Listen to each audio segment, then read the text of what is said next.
ఈ రకంగానైనా ముఖ్యమంత్రి గారు గొంతు విప్పినందుకు సంతోషం అధ్యక్ష. ఈ రకంగానైనా మాట్లాడే పరిస్థితి వచ్చినందుకు ధన్యవాదాలు అధ్యక్ష.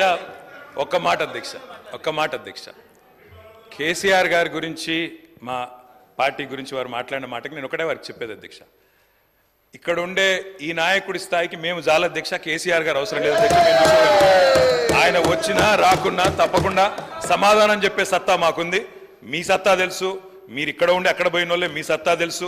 కేసీఆర్ గారు అవసరం లేదు మీకు, మేము సరిపోతాం, మాకు సమాధానం చెప్పండి చాలు మీరు అధ్యక్ష. వారు అన్నారు అధ్యక్ష తీర్మానం అని. అసలు తీర్మానం ఎక్కడుంది అధ్యక్ష? మాకైతే కాపీ రాలే. ముఖ్యమంత్రి గారు అంటున్నారు తీర్మానం ప్రవేశపెట్టిన. తీర్మానం ఏది అధ్యక్ష? అసలు మీరు ప్రవేశపెట్టిన తీర్మానం ఏది శ్రీధర్ బాబు గారు? మీరు legislative affairs minister, where is the resolution లేకుండా చర్చ ఏంది అధ్యక్ష? అసలు ఈ షార్ట్ డిస్కషనా రెజల్యూషనా ఏం పెడుతున్నారో కూడా తెలియకుండా హౌస్ నడుపుతున్నారు.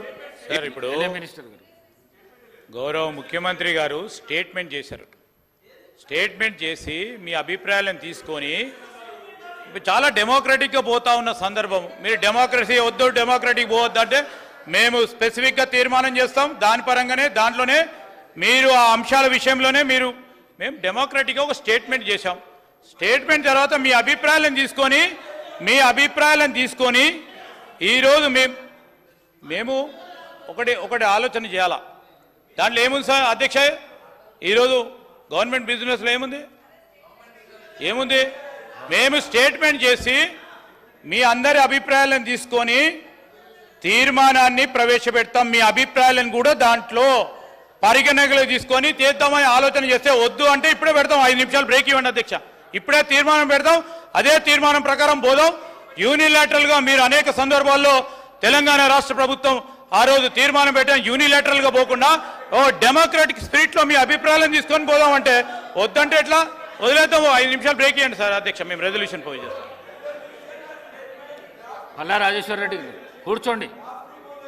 కేటీ రామారావు గారు. అధ్యక్ష మేము 10 ఏళ్ళు అక్కడ కూర్చున్నాం అధ్యక్ష, 10 ఏళ్ళు ప్రభుత్వాన్ని నడిపాం. ఒక స్టేట్మెంట్ కానీ ఒక రెజల్యూషన్ కానీ ప్రవేశపెట్టినప్పుడు ముందుగా సాంప్రదాయం ఏంటంటే అధ్యక్ష, అసలు ప్రభుత్వం ఏం చెప్పదలుచుకున్నది, ఏ అంశం మీద చర్చ చేయదలుచుకున్నది, ముందు దాని ప్రతులు అందరికీ పంచాలి అధ్యక్ష. కొద్దిగా హౌస్ని ఆర్డర్లు పెట్టండి అధ్యక్ష. నేను మీ మంచి కోసమే చెప్తున్నా, ప్రభుత్వం ఎట్లా నడపాలో చెప్తున్నా. నేనేమంటున్నా అంటే అధ్యక్ష, వారు ముఖ్యమంత్రి గారు వారు గతంలో మంత్రిగా పనిచేయలేదు, వారికి సభా వ్యవహారాల అనుభవం లేకపోవచ్చు. శాసనసభ వ్యవహారాల మంత్రి గారు సీనియరు, గతంలో కూడా లెజిస్లేటివ్ అఫైర్స్ నిర్వహించారు. నేను మీతో కోరేది ఒకటే, ఈరోజు వదిలేయండి సరే, ఈరోజు వదిలేయండి, చర్చలో పాల్గొంటాం, బ్రహ్మాండంగా చెప్తాం. కానీ రేపు ప్రజలకు కూడా తప్పుడు సంకేతాలు పోవద్దు అధ్యక్ష.